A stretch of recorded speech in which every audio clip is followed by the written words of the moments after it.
रासायनिक अभिक्रियाओं की क्रियाविधि देखिएगा। ऑर्गेनिक केमिस्ट्री की जो पहली यूनिट है उसका दूसरा चैप्टर है रासायनिक अभिक्रियाओं की क्रियाविधि। तो रासायनिक अभिक्रियाओं की क्रियाविधि को पढ़ने से पहले हम कुछ महत्वपूर्ण पॉइंट या टॉपिकों के बारे में अध्ययन करेंगे। सबसे पहले तो ये है कि कार्बनिक रासायनिक अभिक्रियाओं की क्रियाविधि प्रदर्शन में तीरों का महत्व। देखिएगा, आपने देखा होगा जब भी हम कोई ऑर्गेनिक केमिस्ट्री की रिएक्शन की मैकेनिज्म प्रदर्शित करते हैं तो वहाँ पर कई प्रकार के तीर लगाते हैं। उन तीरों का क्या महत्व है वो यहाँ पर पढ़ेंगे। सबसे पहले तो जो घुमावदार तीर होता है ये घुमावदार तीर एक इलेक्ट्रॉन युग्म के विस्थापन को दिखाता है, जिसमें इस तीर की जो नोक है उस परमाणु की तरफ होगी जिधर इलेक्ट्रॉन जा रहे हैं। जैसे आप देखिएगा, हमने ये घुमावदार तीर लगाया, इसका मतलब ये है कि इस बंध के दोनों इलेक्ट्रॉन किधर जा रहे हैं, बी परमाणु की तरफ, इस तरीके से। तो इस पर आ जाएगा नेगेटिव, इस पर आ जाएगा पॉजिटिव। इसी प्रकार जो आधे सिर वाला जो तीर है वो एक इलेक्ट्रॉन के विस्थापन को दर्शाता है या एक अकेले इलेक्ट्रॉन की गति को दर्शाता है। जैसे यह आधे सिर वाला तीर लगाया, उसका मतलब यह है कि इस बंध के दो इलेक्ट्रॉनों में से एक इलेक्ट्रॉन बी की तरफ चला गया। इसी प्रकार जो दो सिर वाला तीर है, ये डबल हेडेड एरो, ये अनुनाद को प्रदर्शित करने के लिए लगाया जाता है। नेक्स्ट आता है बंध विदलन। देखिएगा, जब भी कोई रासायनिक अभिक्रिया होती है तो उसमें पुराने बंध टूटते हैं और नए बंधों का निर्माण होता है। या हम ऐसे कह सकते हैं कि क्रिया कारक के पुराने बंध टूटते हैं और नए बंधों का निर्माण होता है, जिससे कि अभिक्रिया संपन्न होती है। कुल मिलाकर किसी अभिक्रिया को संपन्न होने के लिए पुराने बंधों का टूटना आवश्यक है।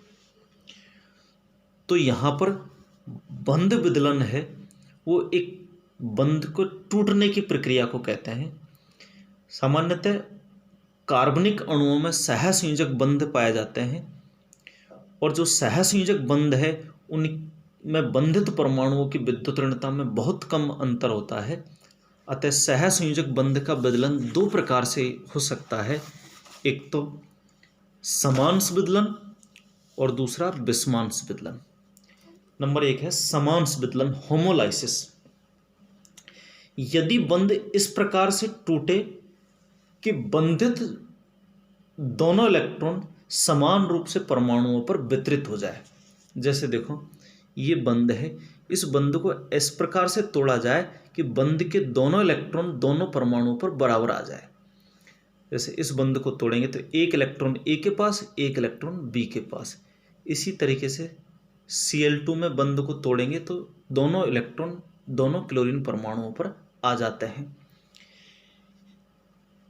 सहसंयोजक बंध का समांश विदलन प्रकाश की उपस्थिति में होता है और इससे मुक्त मूलकों का निर्माण होता है, फ्री रेडिकल बनते हैं। नेक्स्ट है विषमांश विदलन। इस प्रकार का बंध विदलन उन अणुओं में पाया जाता है जिनमें बंधित परमाणुओं की विद्युत ऋणता में अंतर हो। इस प्रकार के बंध विदलन में बंधित इलेक्ट्रॉन या बंध के दोनों इलेक्ट्रॉन किसी एक परमाणु पर आ जाते हैं। जिस परमाणु पर इलेक्ट्रॉन आएंगे उस पर नेगेटिव चार्ज और दूसरे पर पॉजिटिव चार्ज आ जाता है। देखिएगा, इस ए बी बंध है, इसमें दो इलेक्ट्रॉन है। यदि इसका विषमांश विदलन करवाया जाए तो दोनों इलेक्ट्रॉन ए के पास आ जाए तो इस पर आ जाएगा नेगेटिव और बी पर आ जाएगा पॉजिटिव। इसी तरीके से माना कि हमने इस बंध को इस तरीके से तोड़ा तो बंध के दोनों इलेक्ट्रॉन बी पर आ गया, ए पर आ गया पॉजिटिव चार्ज। जैसे मेथिल ब्रोमाइड में ब्रोमीन की विद्युत ऋणता अधिक होने के कारण बंध के दोनों इलेक्ट्रॉन ब्रोमीन पर चले जाएंगे तो कार्बन पर आ जाएगा पॉजिटिव, तो CH3 पॉजिटिव, Br माइनस। इसी तरीके से AB में बंध के दोनों इलेक्ट्रॉन यदि एक ही तरफ चला जाए तो यहाँ पर A पर आ जाएगा नेगेटिव और B पर आ जाएगा पॉजिटिव। जैसे मैथिल लिथियम में कार्बन की विद्युत ऋणता अधिक है, अतः बंध के दोनों इलेक्ट्रॉन कार्बन पर चले जाएंगे तो CH3 negative plus lithium positive, इस तरीके से आ जाएगा। नेक्स्ट है, जब भी समांश विदलन होता है तो मुक्त मूलकों का निर्माण होता है, और विषमांश विदलन होता है तो आयन्स बनते हैं, धनायन और ऋणायन। नेक्स्ट पढ़ेंगे हम अभिकर्मकों के प्रकार। देखिएगा, जब कोई रासायनिक अभिक्रिया संपन्न होती है तो जिस क्रियाकारक अणु में कार्बन कार्बन बंध टूटता है वो तो क्रियाकारक कहलाता है, और इसके अलावा जो दूसरा अणु होगा वो अभिकर्मक कहलाता है। अभिक्रियाओं में दो प्रकार के अभिकर्मक प्रयुक्त होते हैं। एक तो है इलेक्ट्रॉन स्नेही अभिकर्मक, इलेक्ट्रोफिलिक रिएजेंट। इलेक्ट्रॉन स्नेही अभिकर्मक उनको कहते हैं जिनके पास इलेक्ट्रॉन की कमी होती है और वे हमेशा इलेक्ट्रॉनों को अपनी ओर आकर्षित करते हैं। उन्हें हम इलेक्ट्रॉन स्नेही अभिकर्मक कहते हैं, जिन्हें E+ के द्वारा प्रदर्शित किया जाता है, E+ के द्वारा दर्शाया जाता है। ये भी दो प्रकार के होते हैं। धनावेश वाले इलेक्ट्रॉन स्नेही, जिन प्रजातियों पर पॉजिटिव चार्ज होता है वो सारे के सारे इलेक्ट्रॉन स्नेही है, जैसे NO2+, Cl+, मेथिल+ और CH3CO+ आदि। नेक्स्ट है उदासीन अणु। कुछ यौगिक ऐसे होते हैं जिनके पास पॉजिटिव चार्ज तो नहीं होता, लेकिन उनका अष्टक अपूर्ण होने के कारण वे इलेक्ट्रॉन न्यून होते हैं, इलेक्ट्रॉन स्नेही की भांति व्यवहार करते हैं, जिन्हें हम लुईस अम्ल भी कहते हैं। जैसे BF3 है, AlCl3 है, ZnCl2 है, सल्फर ट्राइऑक्साइड है आदि। ये कुछ ऐसे अणु हैं जिनके पास कोई चार्ज नहीं है, उदासीन है, लेकिन इनके केंद्रीय परमाणु का अष्टक अपूर्ण होने के कारण ये इलेक्ट्रॉन स्नेही की भांति व्यवहार करते हैं। नेक्स्ट है नाभिक स्नेही अभिकर्मक, न्यूक्लियोफिलिक रिएजेंट। ऐसे अभिकर्मक जिनके पास इलेक्ट्रॉन की अधिकता होती है, इलेक्ट्रॉन धनी प्रजाति होते हैं, उन्हें हम नाभिक स्नेही अभिकर्मक कहते हैं, और ये हमेशा नाभिक से बंधन बनाते हैं। नाभिक स्नेही अभिकर्मक भी दो प्रकार के होते हैं। एक तो है ऋणावेश वाले नाभिक स्नेही, वे प्रजाति जिनके पास नेगेटिव चार्ज होता है, इसका मतलब इलेक्ट्रॉन की अधिकता है, और वो हमेशा नाभिक को अपनी ओर आकर्षित करते हैं, नाभिक से जुड़ने का प्रयास करते हैं। साइनाइड है, आइसोसाइनाइड है, सल्फेट है, ऑक्जिलेट है, एसीटेट है आदि। इसी प्रकार है उदासीन अणु।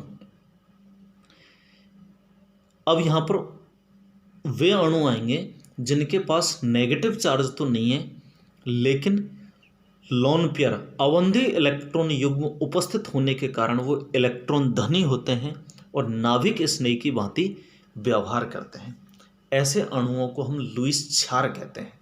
जैसे देखो जल में कोई नेगेटिव चार्ज नहीं है, लेकिन ऑक्सीजन के पास 2 लोन पेयर होते हैं, अतः ये एक इलेक्ट्रॉन धनी प्रजाति है।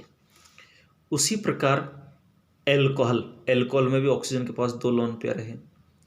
एल्किल एमीन, डाईएल्किल एमीन, ईथर है, थायोल है आदि।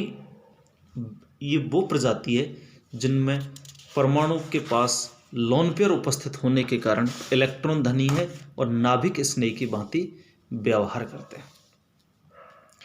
नेक्स्ट है मध्यवर्ती आयन। देखिएगा, जब कोई रासायनिक अभिक्रिया होती है तो क्रियाकारकों के पुराने बंध टूटते हैं, और पुराने बंध टूटने पर जो प्रजाति बनती है, जो आयन बनते हैं, उन्हें हम मध्यवर्ती कहते हैं। अतः रासायनिक अभिक्रियाओं के मध्य में बनने वाली वह प्रजाति जिसको अभिक्रिया से पृथक कर सके, उनको सुरक्षित रखकर उनका स्थायित्व, क्रियाशीलता आदि का अध्ययन किया जा सके, उन्हें हम मध्यवर्ती कहते हैं। हमने पढ़ा है कि यदि बंध का समांश विदलन होता है तो मुक्त मूलक बनते हैं, और विषमांश विदलन होता है तो आयन्स बनते हैं। आयन्स में धनायन और ऋणायन है। जब हम रासायनिक अभिक्रियाओं का अध्ययन करेंगे, कार्बनिक रासायनिक अभिक्रियाओं का, तो निम्न मध्यवर्तियों का अध्ययन करेंगे, जैसे कार्बधनयन है, कार्बऋणयन है, मुक्त मूलक है, कार्बिन, नाइट्रीन, बेंजैन। ये 6 प्रकार के मध्यवर्ती का अध्ययन यहाँ पर करेंगे, जो कि रासायनिक अभिक्रिया की क्रियाविधि को समझने में सहायक होंगे। Thank you.